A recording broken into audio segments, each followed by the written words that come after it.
government's job is to bring regulations, make sure we as industry have a compliance. Most of the time in the industry, we always react to the policies. So one thing that I would like to see is to bring the proactiveness to the policy and bring a united voice from the industry to make those sort of policy impacts and help government in co-designing where possible, so that way we can have a very practical and operational outcomes of the policy.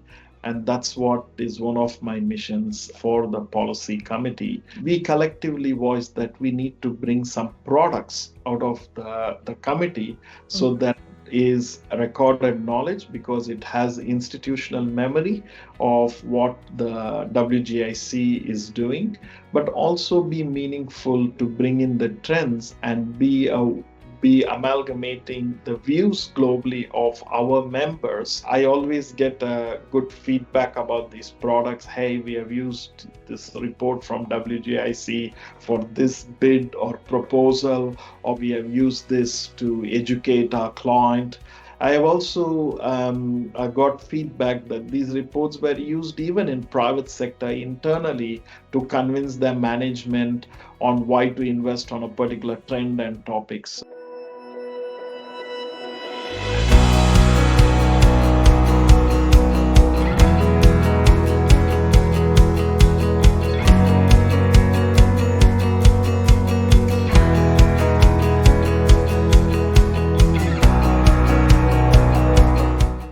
Hello and welcome to Horizons, the World Geospatial Industry Council podcast. Our guest today is Zaffar Sadiq Mohamed-Ghouse, Chair, Policy Development and Advocacy Committee of WGIC and Vice President Woolpert. Zaffar, welcome to this podcast. Thank you so much for taking this time. Pleasure is mine, Banu. It's again a great opportunity to catch up with you on the lines of this podcast of Horizons, and look forward for more interactions. Great. Zaffar, you're recognized across the global geospatial industry and wearing multiple hats, and have held senior and executive roles in the private, government, and research sector. And congratulations on being nominated as the chair of the Policy Development and Advocacy Committee. What prompted you to take up this role? Thanks, Banu. Always have been part of the policy committee since its inception, and has been instrumental in driving all the products that were released from the policy committee. And I thought it's more time to take up the leadership mantle, and also the necessity for us to look at different delivery models that we want from the policy committee itself. So it was a natural progression and a passion. As you know, I work in the policy area a lot, so I thought now to take the leadership mantle and work along with the colleagues and look at different dimensions of how we can bring in policy and advocacy to the mainstream discussion, not only to the industry, but also to the global community in geospatial. Great. You have rightly said you've been associated with the policy committee right from its inception, and brought your experience and your insight into the committee. And just to give some context to the viewers, would you like to share what are the objective committee, and also how are these aligned with WGIC's mission? Policy is an important arm. We always think, of course, government sets the policy, but as an industry, for us is to understand this policy and also have inputs to this policy is something that we always forget from a private sector industry perspective. Of course, government's job is to bring regulations, make sure we as industry have a compliance. That's a very natural way of looking about legal and policy. But when it comes into a policy design for country, then there is always the government looks at what does the industry want to react, because the industry is the beneficiary of this policy, or or at least impacted by this policy in whatever way it is, the impact is. So, most of the time in the industry, we always react to the policies. So, one thing that I would like to see is to bring the proactiveness to the policy and help think that and bring a united voice from the industry to make those sort of policy impacts and help government in co-designing where possible the industry voice, so that way we can have a very practical and operational outcomes of the policy. And that's what is one of my missions for the policy committee.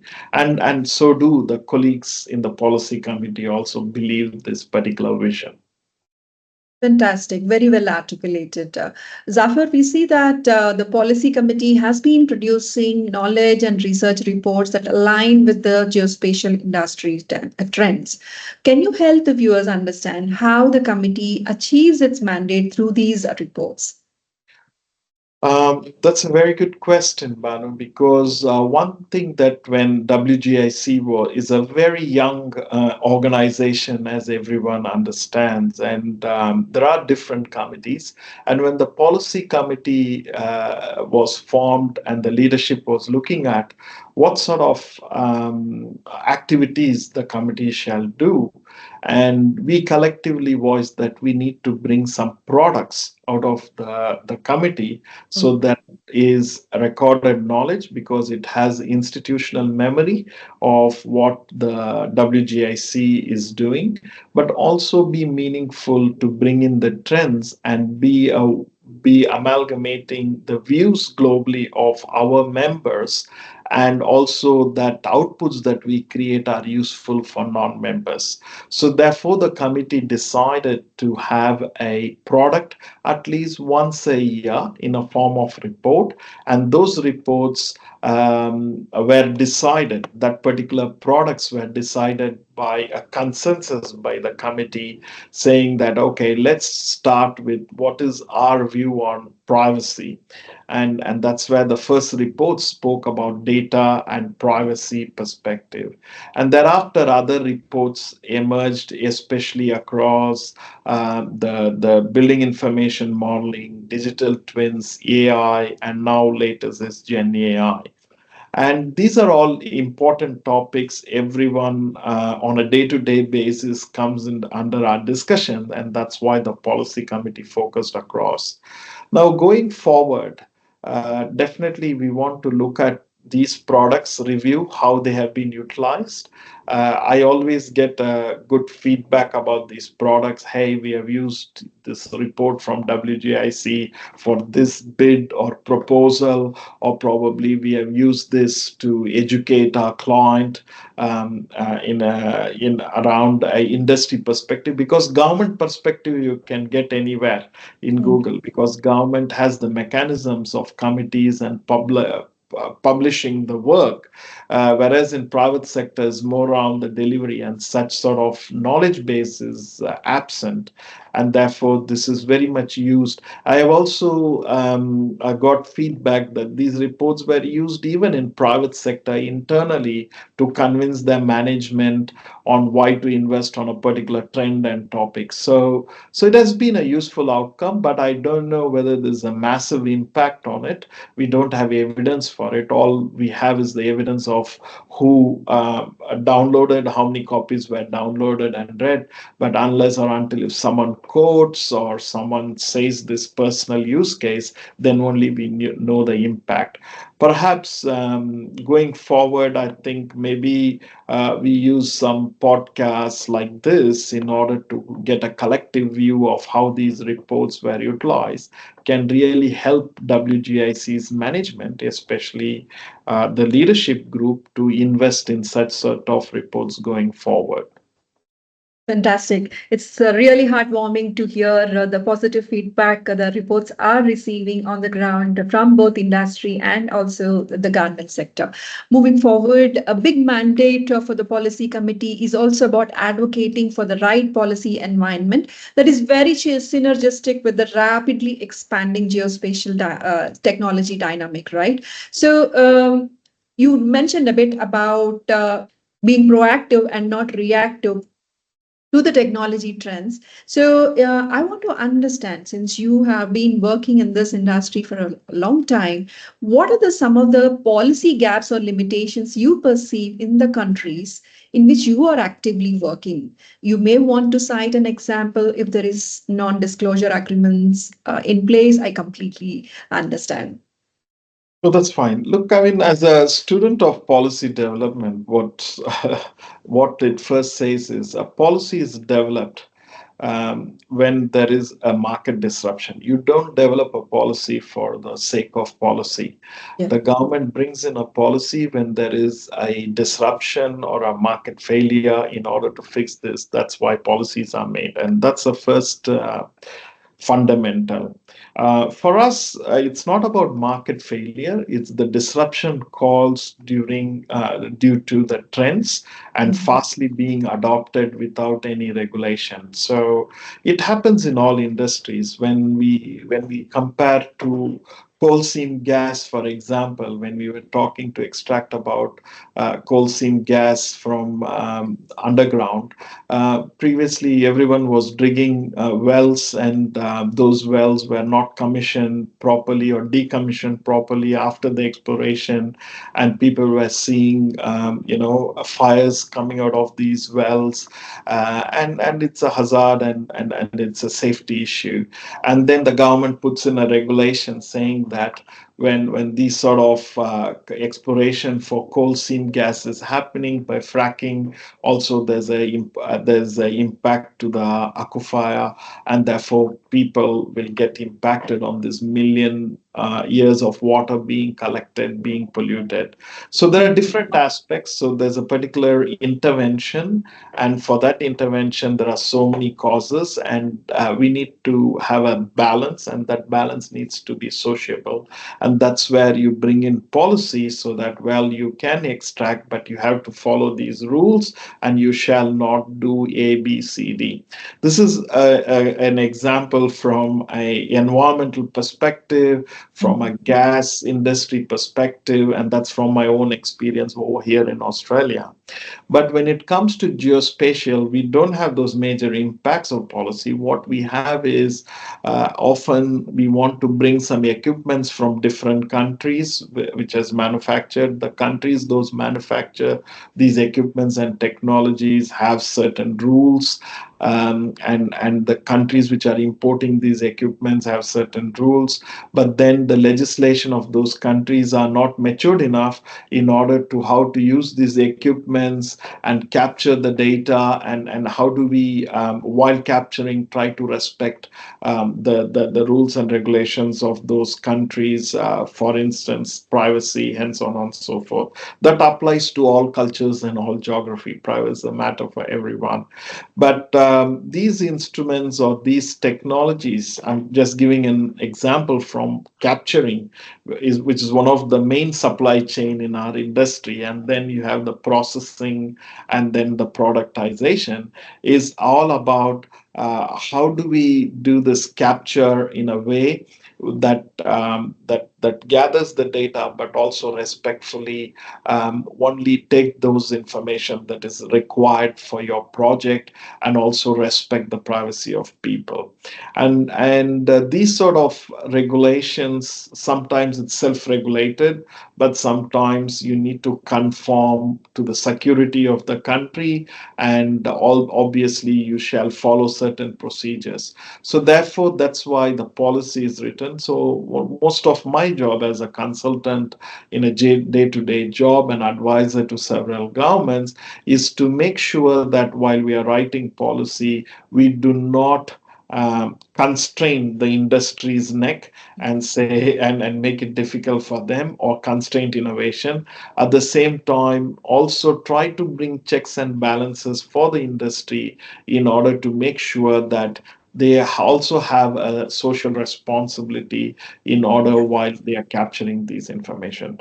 Now, this is very common knowledge across, but still, when it comes into operation, there are so many questions that comes from the practitioners. There are so many questions that come from the government which commission. There are so many questions from the users itself, depending on the maturity of each country on how they are dealing with this particular technology. Now, leave the capturing. We are talking about AI.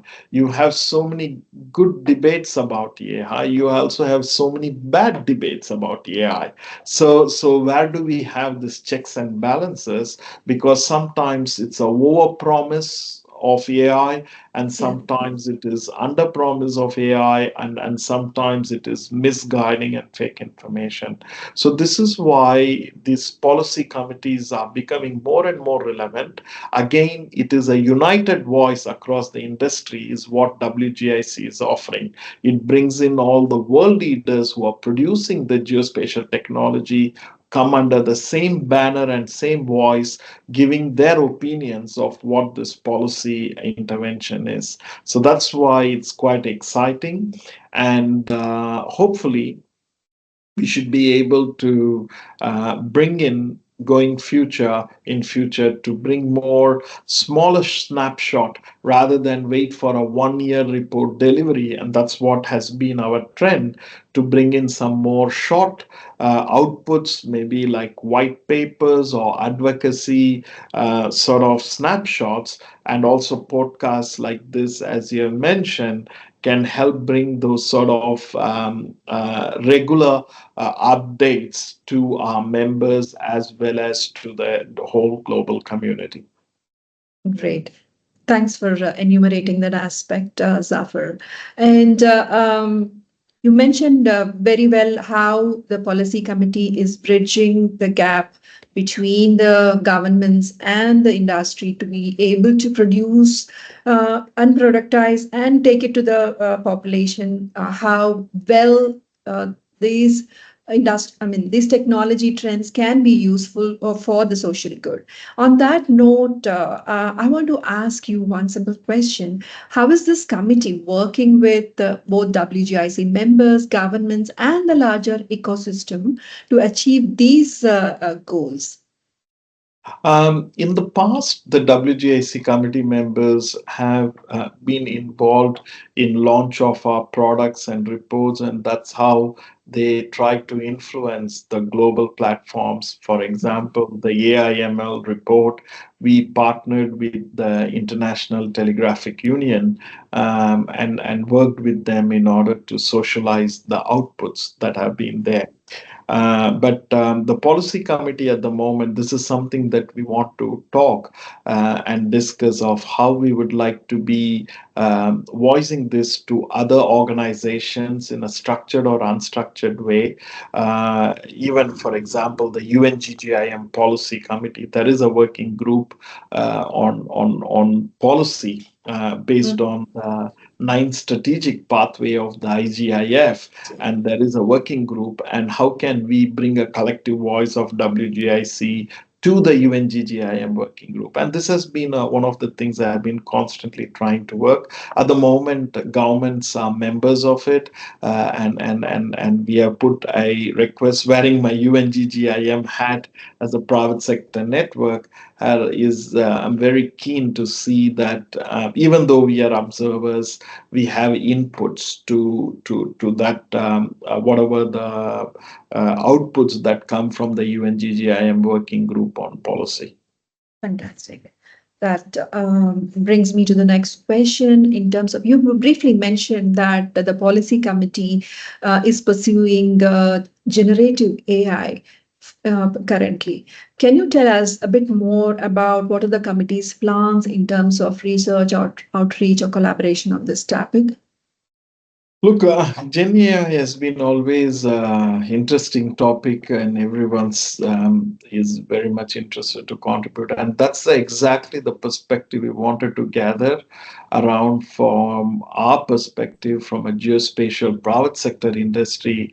What does Gen AI mean for us in daily lives, and how do we bring a collective voice? So this is what we are currently working, and hopefully when the work is completed through the podcast we should be able to see the outcomes of Gen AI, because again Gen AI has a lot of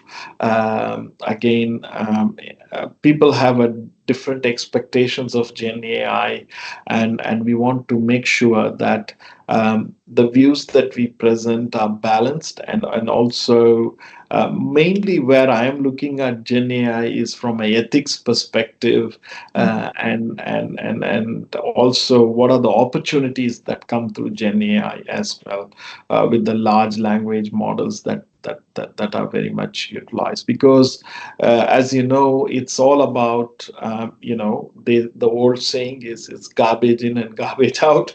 So that still applies. So we need to be very careful. Okay, great. So my last question to you, Zaffar, is about the the next steps for the policy committee. So how do you see the committee creating deeper impacts, especially in the era where the technology complexity is increasing and becoming more interconnected?